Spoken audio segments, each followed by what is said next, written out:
Sir, आज एक नवीन वेळापत्रक अध्यक्षांच्या वतीने जाहीर करण्यात आलं. काय सांगाल तुम्ही? काय सर्वात महत्वाची गोष्ट म्हणजे आज जे नवीन वेळापत्रक अध्यक्षांनी जाहीर केलं त्यामध्ये सर्वप्रथम आमचं जे म्हणणं होतं की 19 तारखेला जे 4 साक्षीदार अपोजिशनने जे पिटिशनर होते त्यांनी जे 4 साक्षीदार दिले त्यांची उलट तपासणी घेण्यासाठी त्यांनी सकाळी 4 वाजता 19 तारखेला काही कागदपत्र आमच्याकडे दाखल केले, अध्यक्षांकडे दाखल केले आणि ते घेता येणं शक्य नव्हतं. म्हणूनच आम्ही रिक्वेस्ट केली माननीय अध्यक्षांना किंवा हे सकाळी 4 वाजता मिळाल्यानंतर एका दिवसात क्रॉस एक्झामिनेशन होऊ शकत नाही, म्हणून 4 दिवस आम्हाला अधिकचा वेळ मिळावा. आणि त्या अध्यक्षांनी संपूर्ण सुप्रीम कोर्टाच्या जे काही निर्देश दिलेले आहेत त्या निर्देशांचं आणि 31 तारखेच्या आत हे सगळं वेळापत्रक ठरवून 31 तारखेच्या आत हे सगळं सबमिट झालं पाहिजे आणि त्याच्यावरची क्रॉस सुद्धा झाली पाहिजे अशा स्वरूपाचं परत एकदा फेअर वेळापत्रक त्यांनी या ठिकाणी सांगितलं. आणि आमची मागणी जी 4 दिवसाची मागणी होती ती अध्यक्षांनी या ठिकाणी मान्य केली. सर, आज ते प्रतिज्ञापत्र तुम्ही सादर केलेलं आहे त्याच्यावर पुन्हा एकदा शरद पवारांवर थेट निशाणा साधलेला आहे. ते मनमानी करत होते, आम्हाला बोलू दिलं जात नव्हतं, 4 लोकांचं ऐकत होते. नाही, सातत्याने आपल्या निदर्शनात एक गोष्ट आणून देतो की पवार साहेबांच्या बाबतीमध्ये फार मी काही अधिक बोलणार नाही, पण वाद ते सारखं आपल्या भाषणांमधनं आपल्या वक्तव्यातनं सारखं बोलवायचं की भाकरी फिरवली जाईल.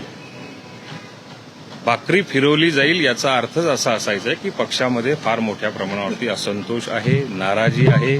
सातत्याने त्या बाबतीमध्ये चर्चा केली जायची आणि चर्चा केल्यानंतर बाहेर कुठेतरी भाकरी फिरवली जाईल अशा स्वरूपाचे जे स्टेटमेंट येत होते त्याचा अर्थच असा होता की पक्षामध्ये एक प्रकारची कुठेतरी मनमानी चालली होती आणि त्यामुळेच या प्रकारचे निर्णय झालेले आहेत. सर, तुमच्या विरोधामध्ये देखील पुरावे जे आहेत ते आता काय तुमच्या विरोधातले पुरावे जे आहेत ते शरद पवार यांच्या गटाच्या वकिलांनी आता आणले आहेत आणि त्याच्यावर देखील ऍक्शन घेतला जाईल असं म्हणजे एकंदरीतच वरती संभाषणातून दिसून आलं. नाही, आता सगळे जे पुरावे आमच्या बाजूने जे होते ते सबमिट झालेले आहेत. ते कायद्याला धरून आहेत, घटनेला धरून आहेत.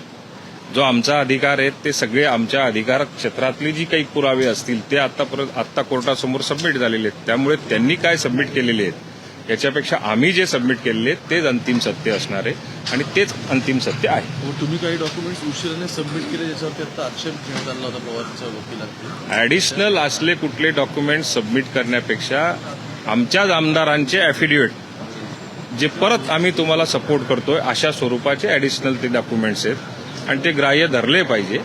फार काही त्याच्यामध्ये नाही आहे. आम्ही जे काही आतापर्यंत ज्या आमदारांनी आम्हाला सपोर्ट केला आहे त्याच आमदारांचे परत आम्ही आमचा सपोर्ट असलेल्याचे पुरावे दिलेले आहेत. 4 साक्षीदार जे असणार आहे त्यांचा क्रम सुद्धा निश्चित करण्यात आलेला आहे आणि ठराविक वेळेमध्ये हा निकाल द्यावा असं कोर्टानं म्हटलं. 23 आणि 24 तारखेला पिटिशनर जे असतील त्यांचे 4 साक्षीदारांची त्या ठिकाणी तपासणी होईल. 25 तारखेला टेंटेटिव्ह साधारण 25 तारखेला आमची साक्ष होईल. क्रॉस एक्झामिनेशन जे होईल ते क्रॉस आमची होईल.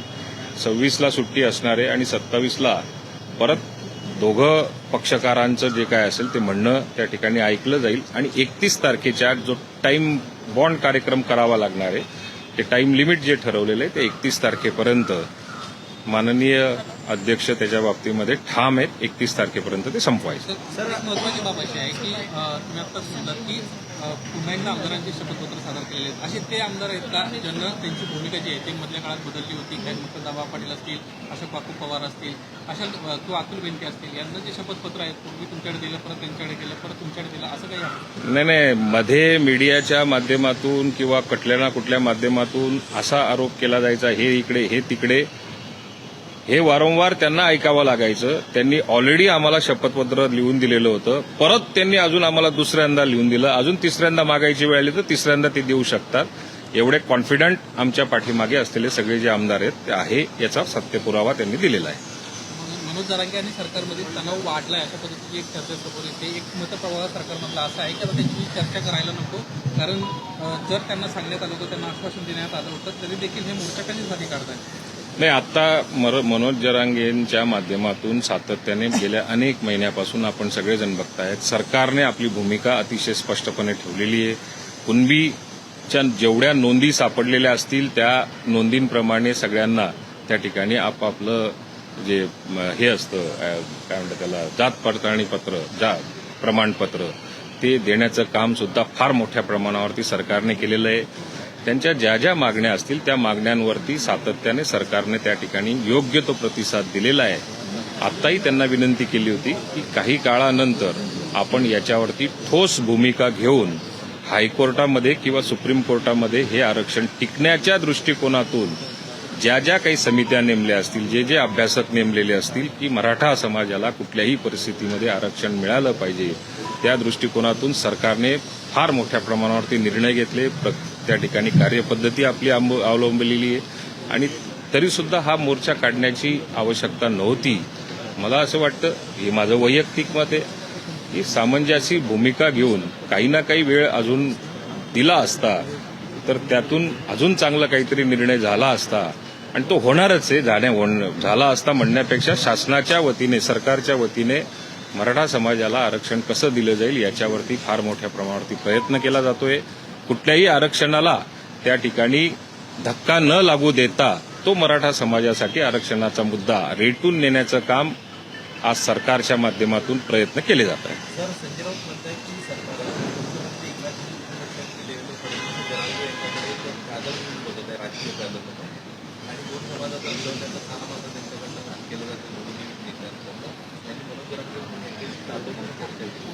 आता ही वेळ जर का सन्माननीय माजी मुख्यमंत्री उद्धव ठाकरे साहेब यांनीच समजा जर का योग्य पद्धतीने हाताळली असती आणि सुप्रीम कोर्टामध्ये जर का हे पिटिशन टिकून दाखवलं असतं, त्यावेळी आम्हीही सरकारमध्ये होतो, ते टिकून दाखवलं असतं तर मग संजय राऊतांना त्या ठिकाणी बोलण्याचा अधिकार राहिला असता.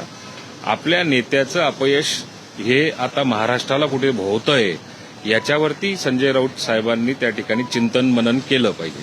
तर एक महत्त्वाचं त्यांनी असं म्हटलं की अजित पवार महिलांना पुढे कोण म्हणलं? संजय राऊत म्हटले की अजित पवार हे महिलांना पुढे आणलं पाहिजे अशा संदर्भातलं वक्तव्य करतात. मात्र ज्यावेळी शरद पवार यांनी राजीनामा दिला त्यावेळी सुप्रियासोबत बोलत असताना हे सुप्रियाची बस नारायण राणेचा बँकदार एका बाईने पराभव केला अशा पद्धतीचे वक्तव्य करतात. त्यामुळे हे बघा, माननीय अजितदादांचं स्पष्ट भूमिका आहे. ती आता संपूर्ण महाराष्ट्राला, देशाला राष्ट्रीय अध्यक्ष झाल्यापासून आपण सातत्याने बघतोय. महिलांना सक्षम करणे आणि प्रत्येक घटकातली महिला, ती आदिवासी असेल, अल्पसंख्याक असेल किंवा बहुजन असेल, महाराष्ट्रातल्या कानाकोपऱ्यातल्या महिलांना संघटित करून फार मोठ्या प्रमाणावरती कार्यक्रम घेतला. त्यामुळे आता या उकळ्या फुटलेल्या आहेत.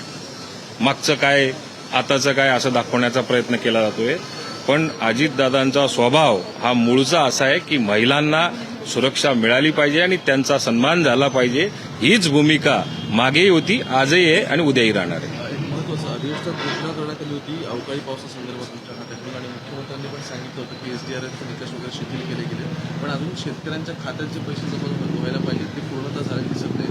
महाराष्ट्रातल्या जवळपास 9 जिल्ह्यांमध्ये आता परिस्थिती काढली तर त्या ठिकाणी वेगवेगळ्या शेतकऱ्यांना अजून पैसेच मिळाले नसं सांगतात. नाही, हे सत्य आहे की आतापर्यंत काही जे पैशांचं डिस्ट्रीब्युशन करण्याची प्रक्रिया जी सुरू केली पाहिजे ती हळूहळू टप्प्याटप्प्याने पुढे सरकते. परंतु महाराष्ट्रामध्ये अवकाळी असेल, अतिवृष्टी असेल, गारपीट असेल किंवा दुष्काळ जो घोषित केला गेला 40 तालुक्यांकरता, त्या दुष्काळाकरता आणि सदृश्य दुष्काळ परिस्थिती ज्या ठिकाणी, दुष्काळ सदृश्य परिस्थिती ज्या ठिकाणी दिसली त्याही ठिकाणी आज महाराष्ट्र शासनाने फार मोठ्या प्रमाणावरती अति तातडीचे निर्णय घेताना आपल्याला दिसलेले आहेत. आता निधीच्या वितरणाच्या बाबतीमध्ये जिल्हाधिकाऱ्यांच्या माध्यमातून तहसीलदारांकडनं जिल्हाधिकाऱ्यांकडनं आयुक्त आणि आयुक्तांकडनं आमच्याकडे ज्यावेळेला ते व्हेरीफाय होऊन येतात, त्यांचे केवायसी जे शेतकरी या ठिकाणी मदतीला पात्र ठरलेले असतात, त्या मदत करणार ज्यांना मदत करायची असेल त्यांचं केवायसी सुद्धा त्या ठिकाणी अपडेट करावं लागतं. ते ज्या प्रमाणामध्ये जिल्हा स्तरावरून आमच्याकडे प्रस्ताव प्राप्त होतील तसं तातडीने त्याचे पैसे दिले जातील. परंतु ही प्रक्रिया करत असताना कुठल्या शेतकऱ्याचं नुकसान त्या ठिकाणी नको झालं पाहिजे याची दक्षता घेतली जाते आणि त्या दृष्टिकोनातून शेतकऱ्याला मदत लवकरात लवकर मिळेल. लोकशाही मराठी ऐका, पहा, जागरूक रहा.